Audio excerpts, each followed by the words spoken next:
Some of you, in fact, I know for a fact some of you, like me, enjoy detective shows, whodunits. Some of my favorites are Psych and Castle. I know some of you like NCIS and CSI. And these shows where somebody has done something unlawful, most often it's some kind of a murder, and then the detectives have to try and figure out what happened. But there are certain phrases that keep cropping up in these shows that have gotten to the point where every time I hear it, I go, there's another one. So I've put together the top 3 of Michael's most hated detective show quotes. These are 3 things you'll hear almost in every episode of any detective show there is. And it gets to the point where I just kind of roll my eyes. I did it again. Number 3 of the most hated detective show quotes. You don't think I could have anything to do with this, do you?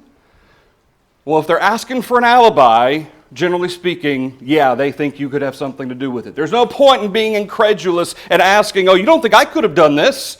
You don't think I have anything to do with this? But they always say that. Always. Whether they're guilty or not. Number 2 of my most hated detective show quotes. You have to believe me. Based on what? You have to believe me. This is what happened. You have to believe. I don't have to do anything. And yet they always say that. Number 1 on my list of most hated quotes from these detective shows is, I had no choice.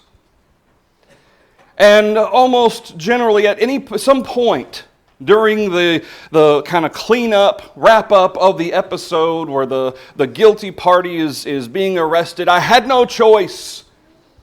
I didn't have anything else I could do. I had no choice but to do what I did. Obviously, all 3 of these, in some form or fashion, they're somewhat cliche. But I want you to think about especially that last one. I had no choice. Being spoken from the perspective of someone who is guilty in an effort to justify something that they have done and to say, well, I had to do this. I couldn't do anything else but what I did. And so for a few minutes this morning, I'd like to consider what that phrase represents. I had no other choice. And imagine with me 3 examples in the Old Testament where in a fictional setting, these individuals could be interrogated and they might very well have said the same thing. Think about in Genesis chapter 4 and in verse 6. We know that Cain and Abel brought their sacrifices as God had commanded. They brought their sacrifices to God. Abel offered up his, and God accepted it. But Cain offered up his, and God rejected it. And remember that because God rejected it, Cain was upset. And we see in Genesis chapter 4 and in verse 6, the Lord said to Cain, why are you angry? Why has your countenance fallen? If you do well, will you not be accepted? And if you do not do well, sin lies at the door. Its desire is for you, but you should rule over it. And then, of course, the very next verse, verse 8, Cain talked with Abel, his brother, and it came to pass they were out in the field. Cain rose up against Abel, his brother, and killed him. Now, we know that Cain was angry. We know that Cain's works were evil, Peter tells us.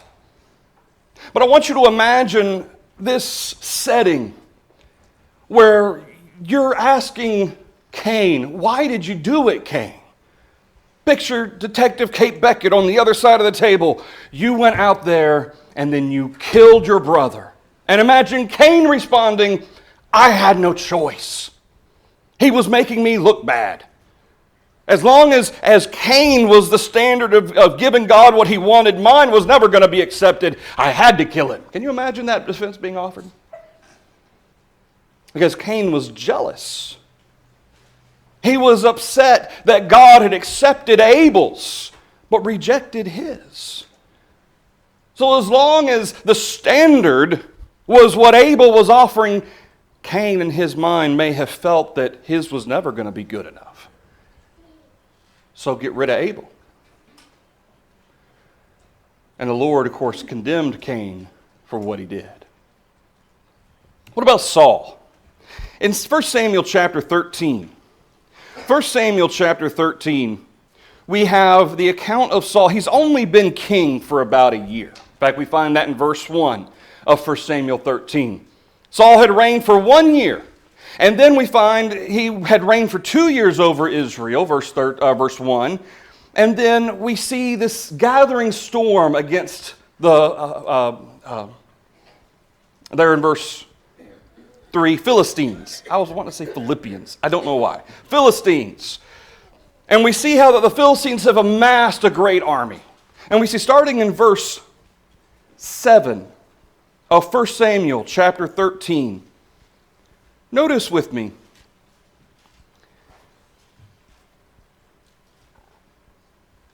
Some of the Hebrews crossed over the Jordan to the land of Gad and Gilead. As for Saul, he was still in Gilgal, and all the people followed him trembling. They were all afraid. They knew what was waiting. And in verse 8, after Samuel had told Saul, I want you to wait for 7 days for me to come to you. I'll offer the sacrifices to the Lord so that God may be with us when we go up against the Philistines. Verse 8, we find that Saul waited 7 days according to the time set by Samuel. But Samuel did not come to Gilgal, and the people were scattered from him. And so Saul said, bring a burnt offering and peace offerings here to me. And he offered the burnt offering. Now it happened as soon as he had finished presenting the burnt offering that Samuel came, and Saul went out to meet him that he might greet him. And Samuel said, what have you done? Saul said, when I saw that the people were scattered from me, and that you did not come within the days appointed, and that the Philistines gathered together at Michmash, I said, the Philistines will now come down on me at Gilgal. And I have not made supplication to the Lord. Therefore I felt compelled and offered a burnt offering. And in verse 13, Samuel said to Saul, you have done foolishly. A lot of times we think about the situation with the Amalekites where God had commanded Saul to destroy the Amalekites utterly. He didn't do so, and as a result, it was confirmed his kingdom was going to be taken away from him. But this is what he did first. And it's this, verse 13, Samuel goes on to say that because you have done this thing, and you have not done that which God has commanded you, verse 14, your kingdom shall not continue. He'd only been king for 2 years. But what's interesting here is notice Saul's justification of this. He said, you know what? The people were scattered. They were all afraid. You didn't come when you were supposed to. The Philistines were all gathered together, and I felt compelled to do that which was unlawful. Saul had no right or authority to offer sacrifices to the Lord, and yet he did so anyway. Why? Why, Saul? Why'd you do it, Saul? I had no choice. I was between a rock and a hard place here. I needed the people to be confident, and I needed to appeal to the Lord for his help. So I offered the sacrifice. Even though I wasn't supposed to, I had no other choice. Kind of the feeling you get from Saul here. I felt compelled, he says, and offered a burnt offering. See, Saul was the king. And even though the commandment of God did not allow for Saul to offer up the sacrifices, he did so anyway. What about David?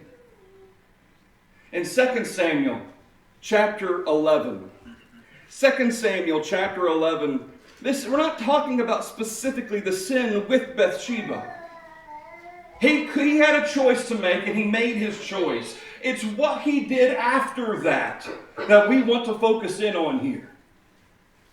When it became clear that Bathsheba was with child from David, notice the extent that David went to hide it. First, we find, starting in verse 6, that David sends for Uriah. He tries to cover up the fact that she is with child and tries to pressure Uriah to go home, to be with his wife. That way Uriah would think it was his child. But Uriah refuses to do that. While my comrades are out in the heat of battle, I'm not going to go home and enjoy the pleasantries of being home. I came to deliver the message. Uriah, the pretense was to deliver a report as to how things were going. And so David tried to get him drunk.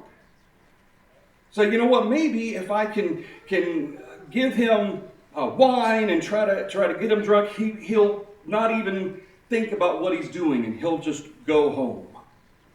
Verse 12, David said to Uriah, "Wait here today also, and tomorrow I will let you depart." And in verse 13, David called him, and he ate and drank before him, and made him drunk. And at evening he went out to lie in his bed with the servants of his Lord, but he did not go down to his house. Twice, David concocted a plan to try to cover up his sin with Bathsheba,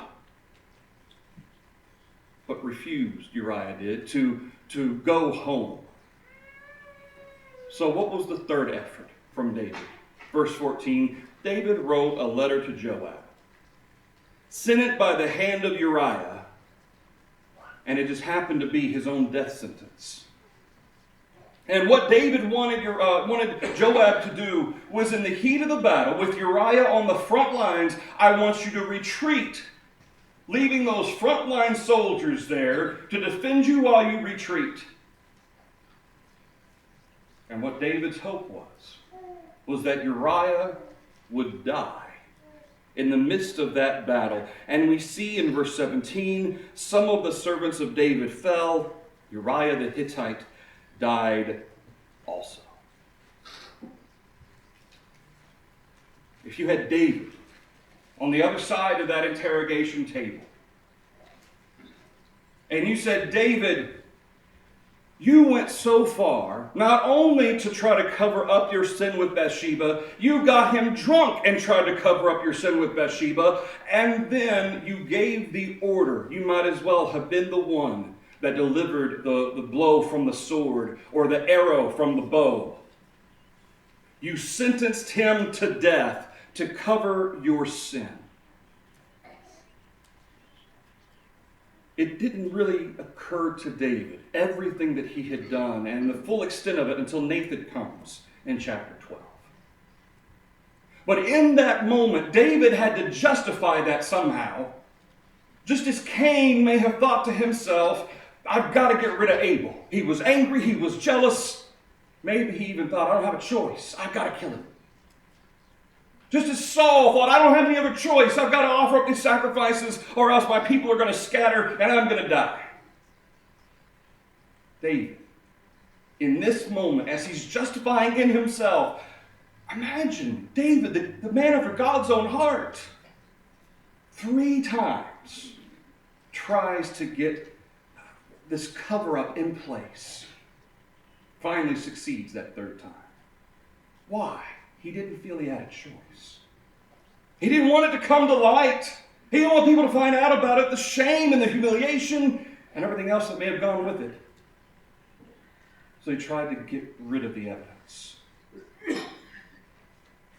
And it goes to show that in all 3 of these events, the lengths that people, even people after God's own heart, can sometimes go to justify in themselves things that otherwise they would recognize as being wrong and sinful. And yet they did it anyway. Because in that moment, they thought they had no choice. But the issue, the key component of saying to myself, I have no choice, Really what I'm saying when I say that is, I didn't have a choice in order to bring about the conclusion that I wanted. The result that Cain wanted was to have Abel out of the way. Maybe he even thought that God will have to accept my sacrifice then. So the end result of that then dictated the means. I had no choice. In order to get the end result that I sought, I offered the sacrifices, even though I wasn't commanded to. I tried to cover up the sin with Bathsheba, ultimately killing Uriah, because I had no choice in order to obtain the result that I already wanted. We talk about the concept of excuses, and this would be one. I felt compelled. I didn't feel I had any other choice. It's an excuse. And what that excuse does is it serves the purpose of providing the mind a sense of peace or justification for doing something they knew full well they shouldn't have done. And it is a, albeit extremely weak, argument to those to appeal, for instance, to our justice system as being, put yourself in my shoes and think about and feel what I would have thought and felt. Maybe you would have done the same thing. But imagine come Judgment Day, people make that argument to Jesus as he sits on the throne of judgment, at the judgment seat. I don't have a choice, Jesus. When Jesus had a choice. And in every decision of his life, leading up to and including his death on the cross, he had the choice. He chose to give himself up. In Romans chapter 1, notice what Paul says about the Gentiles and what they did with regard to their mind. He says in verse 18 that the wrath of God is revealed from heaven against all ungodliness and unrighteousness of men, who suppress the truth in unrighteousness, because what may be known of God is manifest in them, for God has shown it to them. God has shown his power. Notice verse 20, for since the creation of the world, his invisible attributes are clearly seen, being understood by the things that are made, even his eternal power. God, the nature of God's power can be seen in creation. And yet people who don't want to see it, notice they suppress the truth in unrighteousness. They don't want to hear it. And this is why Paul says in verse 20, so that they are without excuse. No matter what excuse they may provide to God, they have none, because he had left himself a testimony in creation. Verse 21, because although they knew God, what did they do? They did not glorify him as God, nor were they thankful, but they became futile in their thoughts. Their foolish hearts were darkened. Professing to be wise, they became fools, and they changed the glory of the incorruptible God into an image made like corruptible man and birds and four-footed animals and creeping things. What did they do? They redefined God. And as long as they didn't remember or chose not to think about the Jehovah who created all things, who gave to man a law for them to follow, they could excuse themselves because their gods that they had created perhaps allowed them to do these things that they wanted to do. And yet, Paul says they're without excuse. They can go as far as redefining who God is or what God is as much as they want to, but that excuse will not matter. One chapter over, in Romans chapter 2, as Paul then turns his attention to the Jewish Christian in Rome, Paul says, therefore, you are inexcusable, O man, whoever you are who judge, for in whatever you judge another, you condemn yourself. for you who judge practice the same things. He's not condemning pointing out sin in other people's life to help them to understand what they need to do to be saved.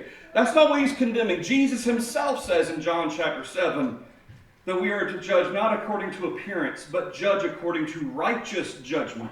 What Paul's condemning, as Jesus did in Matthew 7, judge not lest ye be judged. Jesus himself in that context is defining hypocritical judgment.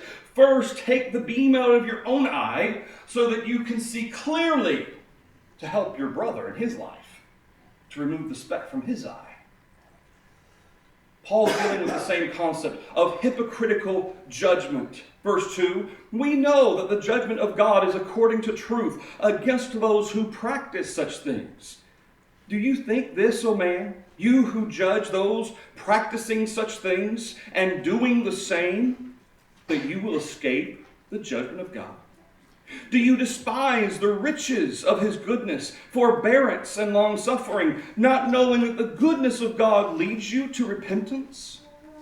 But in accordance with your hardness, your impenitent heart, you are treasuring up for yourself wrath in the day of wrath, and judgment of the righteous, and revelation of the righteous judgment of God, who will render according to each one his deeds.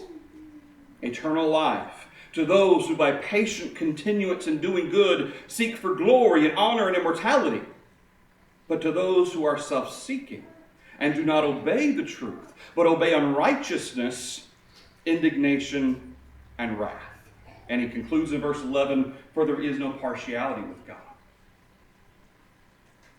Notice how Paul lumps these Jewish Christians who are redefining what sin is. He lumps them into this group of they are self-seeking, do not obey the truth, they obey unrighteousness. No, Paul. No, we follow God, we follow Jesus. What does Paul say? No, you've redefined what is sin. Notice he says, you who practice such things, or you who judge, practice the same things that you condemn in others. Maybe it wasn't the same apple-to-apple type concept.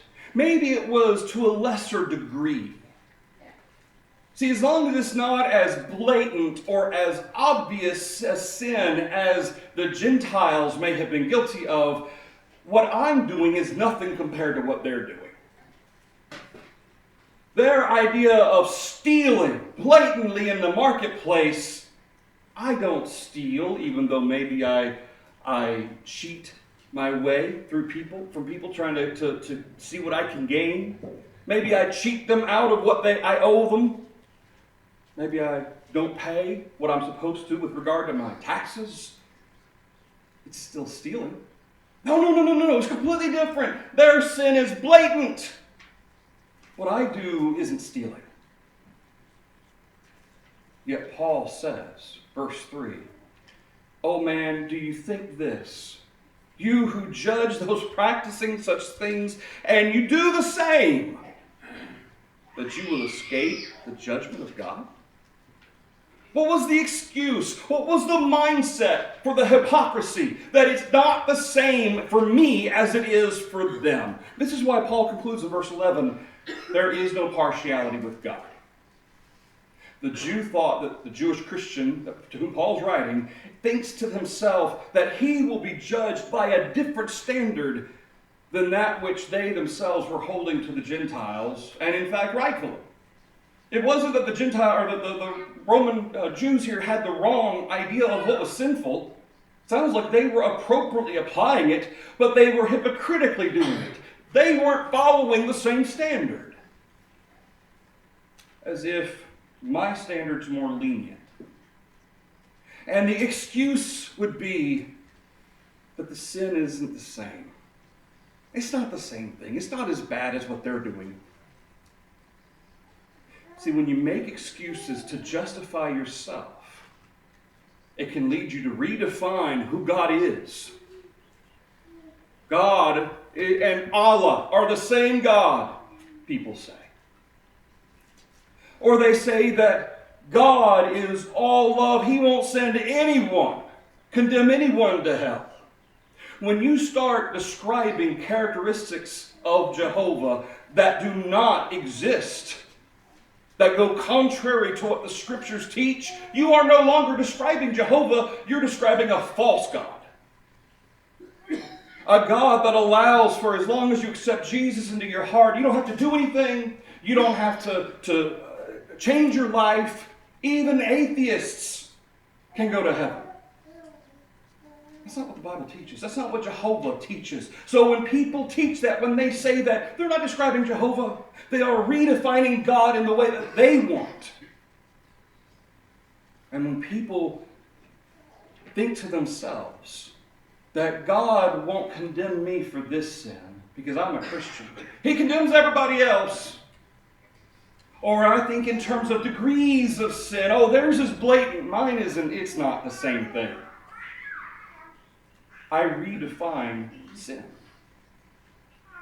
That is what the temptation is to redefine God and to redefine sin so that I can justify how I want to live. But those excuses will not get us to heaven. And that's where Luke chapter 14 comes in. In the passage that Neil read for us in Luke chapter 14, we have the example, or I guess you could call it a parable that Jesus offers, that He teaches here, about this master. He's prepared a great feast, and He's selected individuals that He wants to come to eat in this feast. And notice it says in verse 16, Luke chapter 14, and in verse 16, a certain man gave a great supper and invited many. He sent his servant out, verse 17, to give the invitation. It says, "Come, all things are now ready." But 3 times this invitation was extended. 3 times those who were invited to this great feast made up excuses. Verse 18, they all with one accord began to make excuses. The first one says, "I bought a piece of ground. I need to go and look at it. I can't come. I need to take care of some stuff, my business with this ground and all this stuff." Verse 19, another said, "I bought 5 yoke of oxen. I'm going to go test them. I don't have time for the feast. I got to take care of my business stuff here with these 5 oxen." Another one says he doesn't even ask to be excused. But verse 20, he says, I've gotten married and my wife won't let me come. They bring up these excuses, these reasons why they can't go to this great feast. And notice when the servant comes back and reports what had happened, verse 20, or rather verse 22. Verse 21. The servant came and reported these things to his master. The master of the house, being angry, said to his servant, "Fine. Forget these individuals that I've invited. Go out everywhere. Go to the streets and the lanes and bring in the poor and the maimed and the lame and the blind. Anybody who is willing to come, let them come." And so, after the servant has done what was commanded, and there was still room, well, should we go back and try to pressure these people? Go back to these individuals to whom the invitation was extended and they declined it? Made up excuses. Notice what the master says. The master says to his servant, verse 24, "I say to you that none of those men who were invited shall taste my supper." None of them will, because they made up excuses to do the things that they wanted to do, to justify in themselves reasons why they couldn't go and eat of that supper. They offered up these excuses. And Jesus says, they will not be invited to taste my supper. And the representation here is, of course, regarding the Jews who had been given the Word of God through Moses, the 10 Commandments and the Mosaical Law and the prophecies. They had been foretold what would happen.